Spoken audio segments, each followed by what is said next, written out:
Dokter Nina Sapti, Ibu Nina, untuk waktunya. Salam hormat untuk para panelis dan juga para pengurus ISEI Jakarta. Terima kasih sudah dilibatkan dalam acara ini. Salam sejahtera untuk kita semua. Saya share screen. Oke. Ibu Bapak sekalian, karena saya background-nya itu politik ekonomi ya, dan lebih banyak terlibat di isu-isu internasional, maka izinkan saya masuknya itu melalui angle tersebut. Nanti jika dibutuhkan untuk hal-hal yang lebih spesifik ke hal ekonomi, tentu bisa kita bahas di kemudian. Jadi garis besarnya adalah demikian. Kalau bicara soal BRICS, maka saya akan mulai dengan desain dan cara kerjanya BRICS. Intinya bahwa BRICS itu perkumpulan ya, bukan organisasi. Sehingga sebenarnya kalau bicara soal otonomi sebagai negara anggota, kita sebagai negara anggota relatif mudah menjaganya.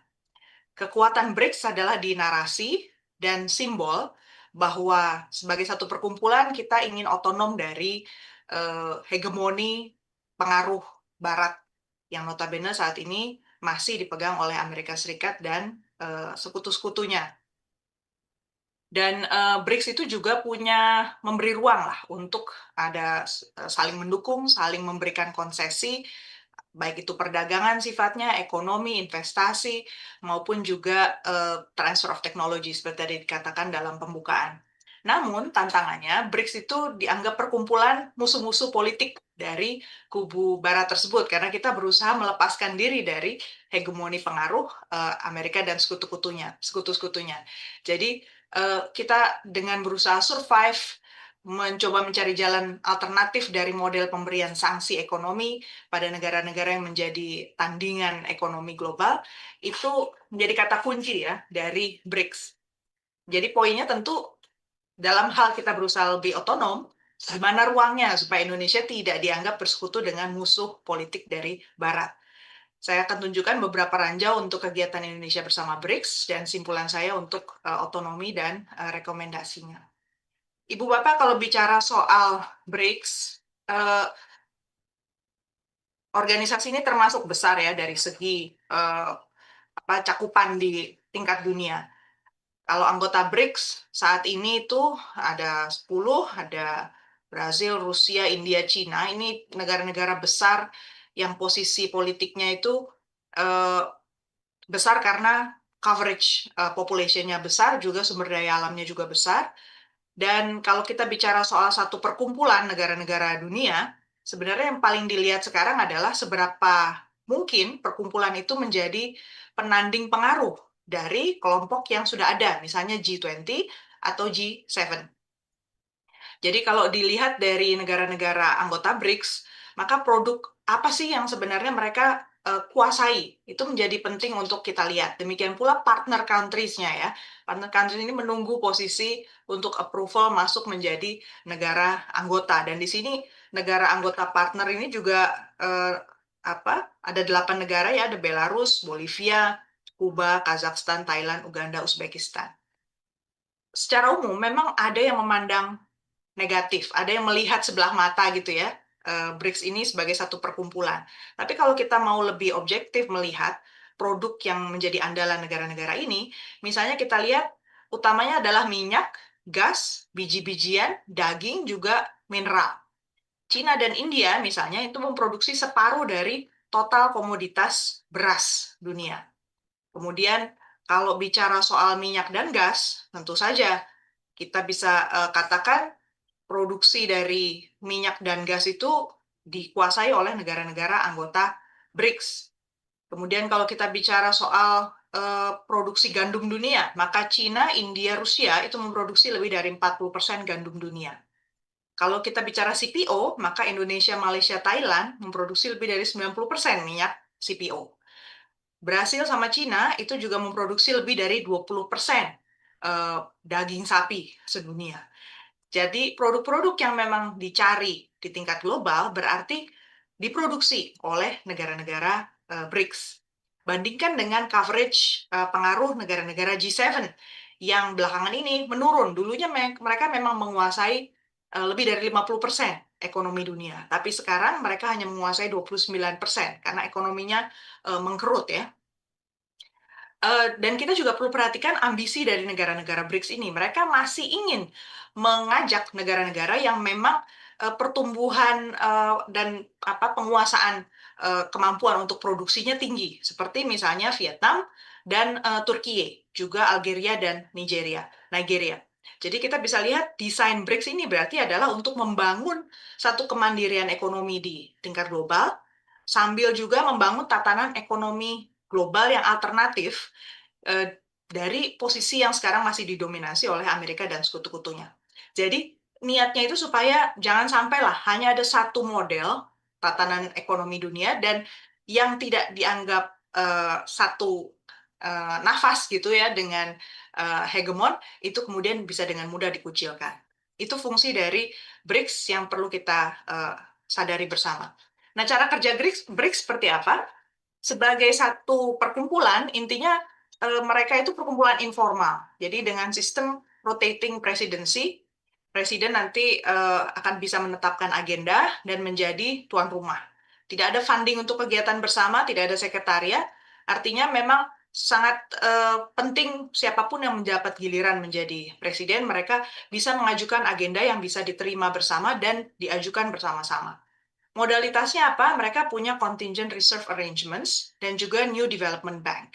Saya akan sampaikan nanti di belakang tantangannya juga ya dari modalitas ini.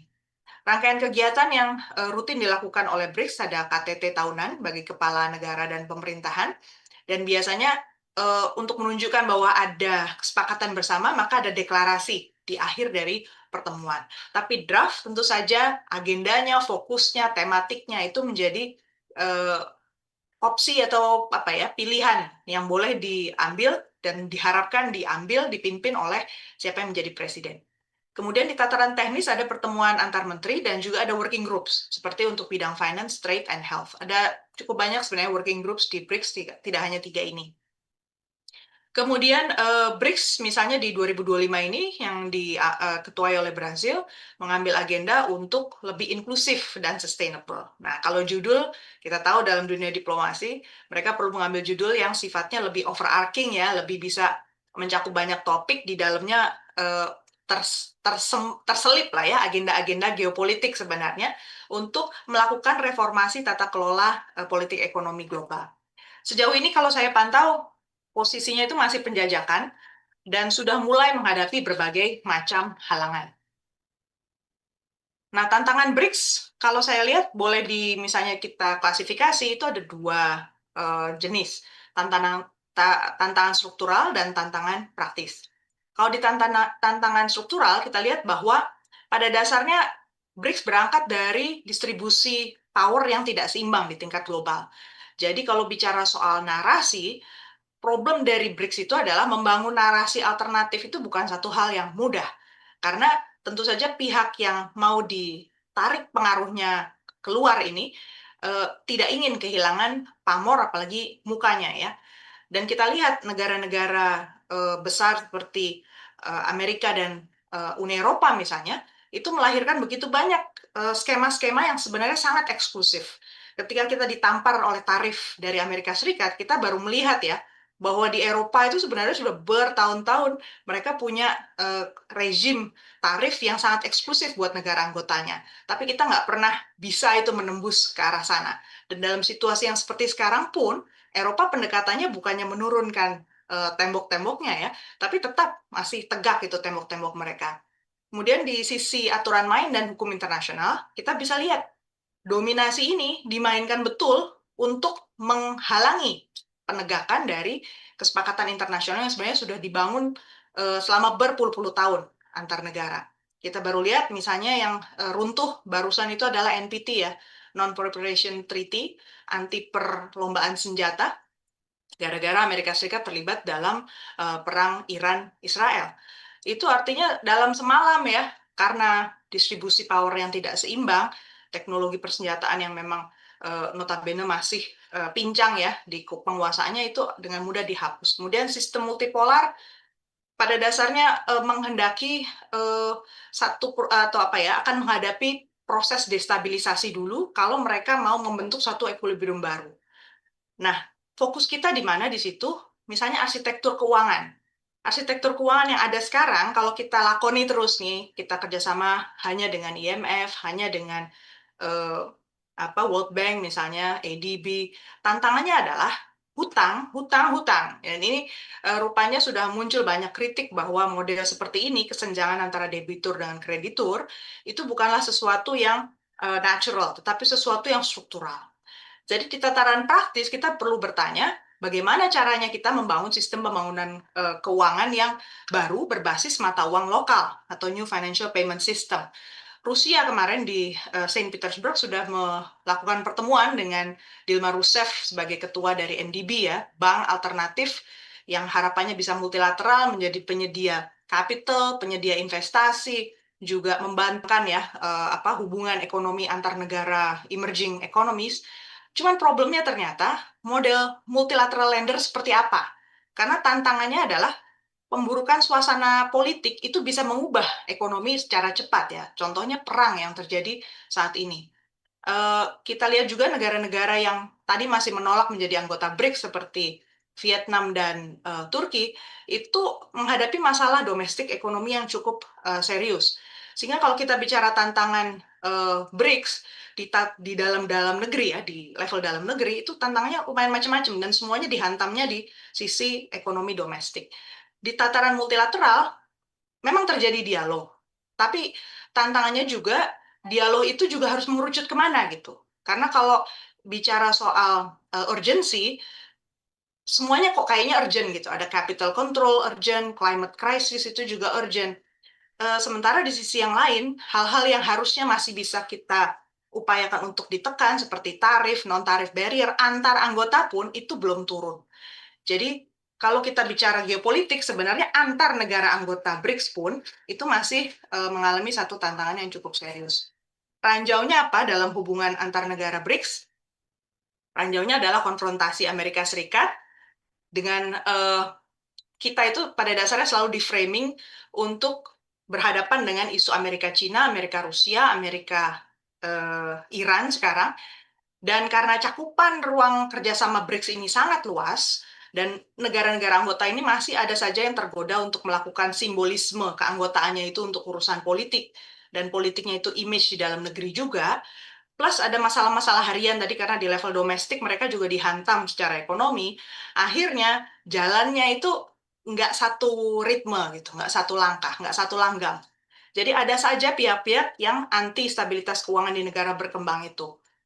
Eh, apa sarannya? Misalnya BRICS itu sebenarnya kalau kita perhatikan hendaknya tidak menggantikan hubungan bilateral.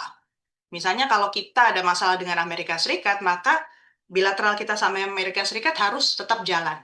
Dan kita harus tetap strategik untuk melihat sektor apa yang bisa tetap dikerjasamakan dengan Amerika. Jadi jangan terus serta-merta kita berusaha langsung berjarak terus pisah gitu ya sama Amerika Serikat. Itu malah bikin makin tidak stabil. Kemudian yang kedua, kalau di tataran multilateral bank multilateral, itu kita harus pikirkan mana yang paling urgent, misalnya untuk pembayaran transaksi perdagangan di sektor-sektor yang rentan seperti migas, kemudian juga tadi biji-bijian, pupuk misalnya, dan investasi. Itu model seperti apa yang harus kita kembangkan segera supaya antar negara BRICS ini tidak lagi tergantung pada platform dari negara-negara dominasi Barat ya. Kemudian narasi emerging economies itu juga perlu difokuskan pada narasi yang menstabilkan dan tidak seperti yang tadi ya terbawa pada konflik-konflik yang lagi berkembang. Indonesia sendiri kalau di saya merasa perlu sekali kita mengembangkan grand design BRICS. Di dalam negeri kita, di Kementerian Luar Negeri, Kementerian Pertanian, Kementerian Pertahanan, harus diakui kita belum punya satu unit yang benar-benar fokus. Kalau memang kita mau menjadikan ini satu jalan ya untuk diplomasi kita ke depannya, jalan damai untuk membangun ekonomi yang lebih kuat, berarti harus dipikirkan. Misalnya faktor transportasi dan logistik itu harus selalu melalui teater Timur Tengah. Saya kasih gambarnya di sini ya.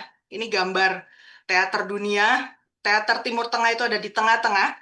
Kekuatan global bermain di sana dan 2023 lah, saya udah meeting dengan berbagai kalangan, itu semua sudah memprediksi memang di posisi ini akan rusuh ya, akan muncul ketegangan militer yang nggak habis-habis karena masalah tadi akan pecah keluar dari sistem multilateral yang didominasi oleh Barat. Di sanalah akan terjadi benturan kepentingan yang paling besar. Tapi benturan kepentingannya pun itu bukan perang terbuka saja, tetapi juga di jalur belakang layar kita harus pastikan bahwa jalur bisnis itu kita juga pantau karena Cina, Saudi, Rusia itu mereka mengembangkan komunikasi bilateral yang sangat bagus satu sama lain demi menjaga bisnis mereka tetap jalan walaupun perang berlangsung. Jadi ini saya sebut teater ya karena di depan itu ada apa namanya industri persenjataan yang tetap jalan terus, mereka tetap bisa beroperasi. Di belakang bisnis migas itu tetap bisa jalan. Gimana caranya juga bisnis grain, biji-bijian dan lain-lain transportasi itu bisa tetap jalan. Cina mengendalikan 95% dari shipping container production dan juga 86% dari world supply of intermodal chassis yang apa macam-macam bentuk shipping.